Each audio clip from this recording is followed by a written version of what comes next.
Break के बाद आपका स्वागत है। आगे बढ़ते हैं। पीएम मोदी के मन की बात कार्यक्रम आज मन की बात का 104वां एपिसोड है। आज सुबह 11 बजे से शुरू होगा प्रसारण और वो प्रसारण आपको सुनाएंगे।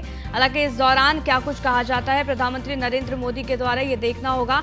लेकिन आपको बता दें कि जिस तरीके से दक्षिण अफ्रीका के बाद ग्रीस वो पहुंचते हैं और उसके बाद सीधा इसरो पहुंचते हैं, तो ऐसे में संभव है कि चंद्रयान 3 को लेकर प्रधानमंत्री नरेंद्र मोदी अपने मन की बात में कुछ बातें कह सकते हैं।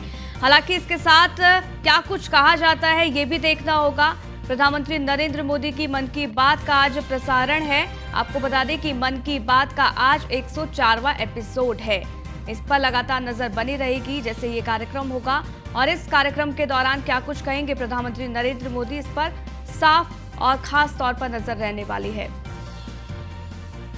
तो चंद्रयान 3 को लेकर बात कर सकते हैं, आने वाले त्योहारों को लेकर बात कर सकते हैं, G20 को लेकर बात कर सकते हैं, क्योंकि G20 भी होने जा रहा है। 9-10 को दिल्ली में G20 है और ऐसे में हालांकि 8 तारीख से ही सुरक्षा व्यवस्था कड़े कर दिए जाएंगे, दिल्ली को बंद कर दिया जाएगा।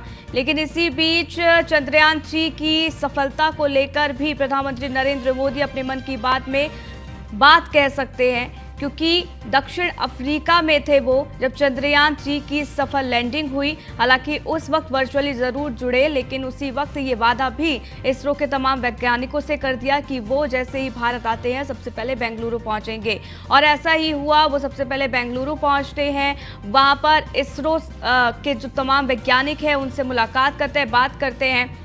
मनीष मिश्रा हमारे संवाददाता जुड़ गए, उनसे ज़्यादा जानकारी ले लेते हैं। मनीष, प्रधानमंत्री नरेंद्र मोदी की मन की बात कार्यक्रम आज है, क्या कुछ बड़ी बातें प्रधानमंत्री नरेंद्र मोदी कर सकते हैं?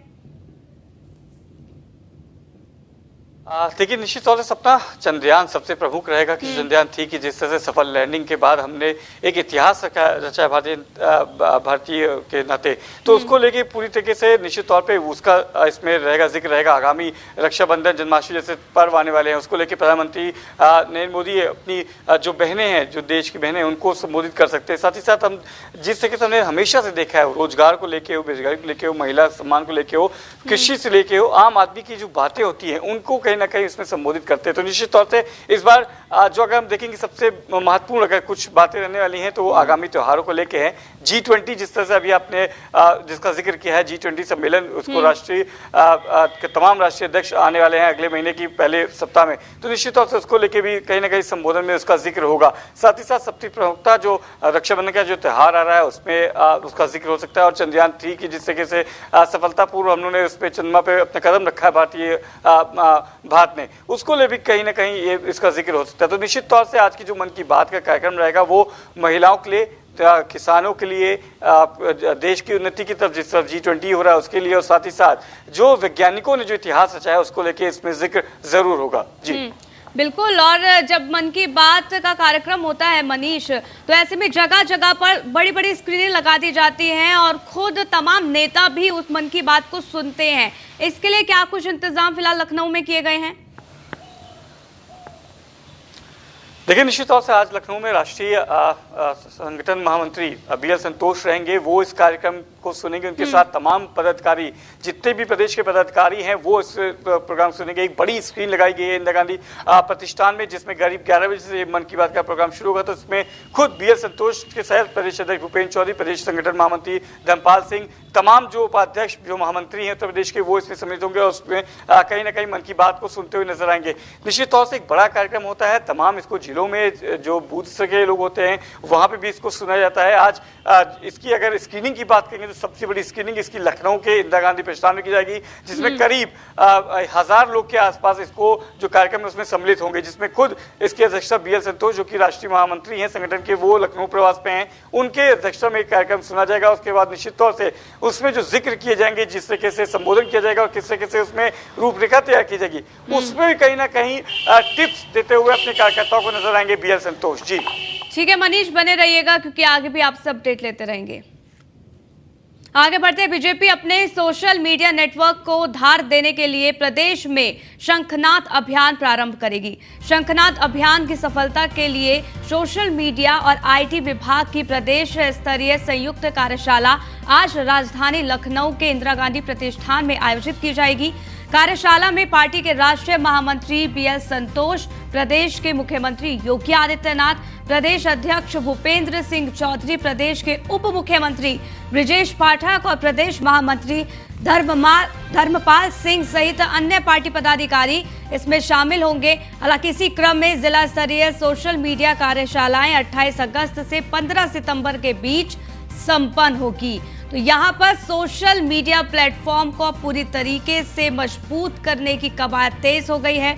बीजेपी की तरफ से कार्यशालाएं भी इसमें आयोजित की जाएंगी और आपको बता दें कि 28 अगस्त से 15 सितंबर तक जिला स्तरीय कार्यशाला ये चलेगी, जिस पर नजर रहने वाली है। तो यहाँ सोशल मीडिया नेटवर्क को धार देने के में जो बीजेपी है वो जुटी हुई है। बीजेपी के शंखनाद अभियान की आज से शुरुआत है। मनीष हमारे साथ लगातार बने हुए हैं। मनीष, मिशन सोशल मीडिया को लेकर अब बीजेपी पूरी तरीके से अलर्ट है, आज से शंखनाद भी है। किस तरीके से पूरा कार्यक्रम रहने वाला है, क्या जानकारी? जी सपना, देखिए आपको बता दूं कि शंखनाद अभियान की शुरुआत आज से होने जा रही है। इसको लेके सोशल मीडिया प्लेटफॉर्म पे किस तरीके से आक्रामक रूप अपनाना है या फिर कह सकते हैं कि सोशल मीडिया पे किस तरीके से विपक्षियों को घेरना है, क्योंकि लगातार हमने देखा था चाहे वो विपक्षी है, चाहे वो कांग्रेस की बात करें, चाहे समाजवादी पार्टी की बात करें, चाहे बीएसपी की बात करें, जितने भी आप अगर देखेंगे आक्रामक होते हैं तो सोशल मीडिया प्लेटफॉर्म पे होते हैं। उसको लेकर एक विशेष अभियान चलाया जा रहा है जिसको शंखनाद अभियान दिया जा रहा है, जिसकी शुरुआत आज कार्यशाला लखनऊ में की जाए, जिसकी अध्यक्षता बीएल संतोष करेंगे, जो कि प्रदेश राष्ट्रीय महामंत्री हैं संगठन के, वो उसकी शुरुआत करेंगे। उसमें शुरुआत में कहीं ना कहीं किस तरीके से पूरा कार्यक्रम रहेगा उसको उसकी शुरुआत भी आज यहाँ से करते हुए नजर आएंगे। माना जा रहा है कि इसमें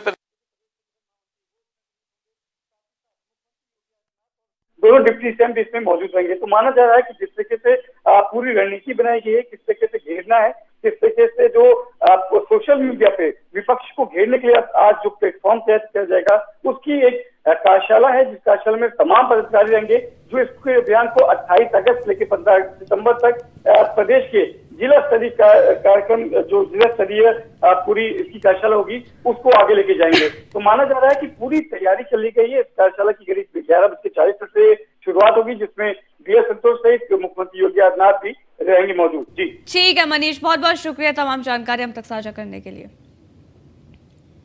लखनऊ से खबर है, स्मार्ट सिटी रैंकिंग में आगरा को तीसरा स्थान। राष्ट्रीय स्मार्ट सिटी पुरस्कारों में पहले स्थान पर इंदौर है, दूसरे स्थान पर सूरत और आगरा को तीसरा स्थान मिला है। केंद्र सरकार ने 2022 के लिए इंडिया स्मार्ट सिटी पुरस्कारों की घोषणा भी की है। 27 सितंबर को इंदौर में राष्ट्रपति द्रौपदी मुर्मू देंगी पुरस्कार, ये बड़ी जानकारी।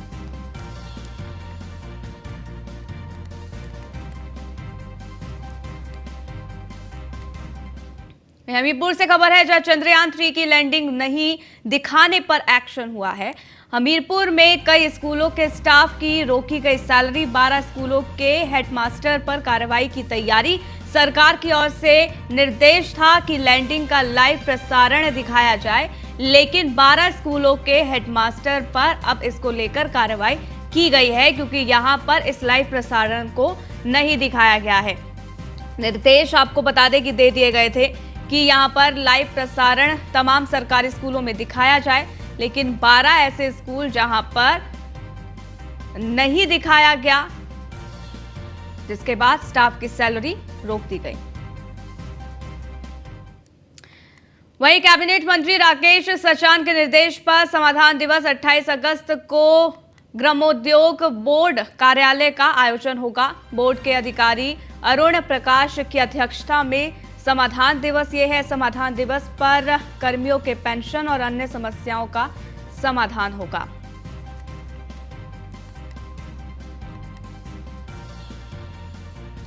लखनऊ से खबर है, जहां विकास प्राधिकरण ने अवैध टाउनशिप किया ध्वस्त। पीजीआई थाना क्षेत्र में किसान पथ के पास बना है टाउनशिप।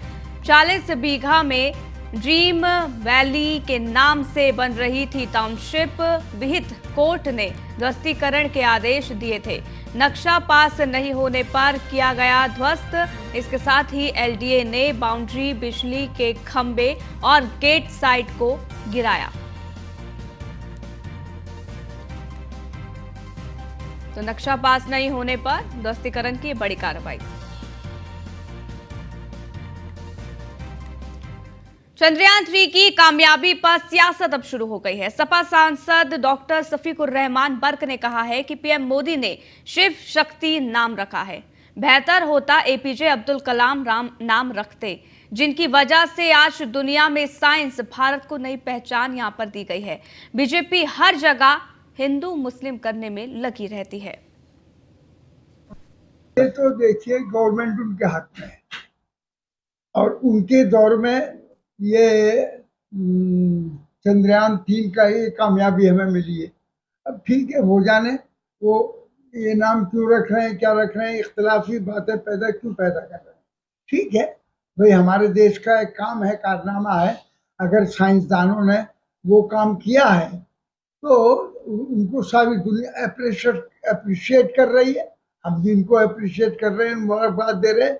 लेकिन ये इसकी जड़ बुनियाद जो है एपीजे अब्दुल कलाम है, जिन्होंने इसकी बुनियाद डाली और जिनको मतलब ये कि ये जो होती है, इसका कहा जाता है, उसका ये नाम याद नहीं रहा उसका, खैर पर मिसाइल मैन कहा जाता है इनको मिसाइल मैन कहा जाता है, इसीलिए कि उन्होंने एक नई चीज पैदा की और हिंदुस्तान के जितने भी साइंसदान थे उनको बुलाकर उनको ये बहरहाल सबको इकट्ठा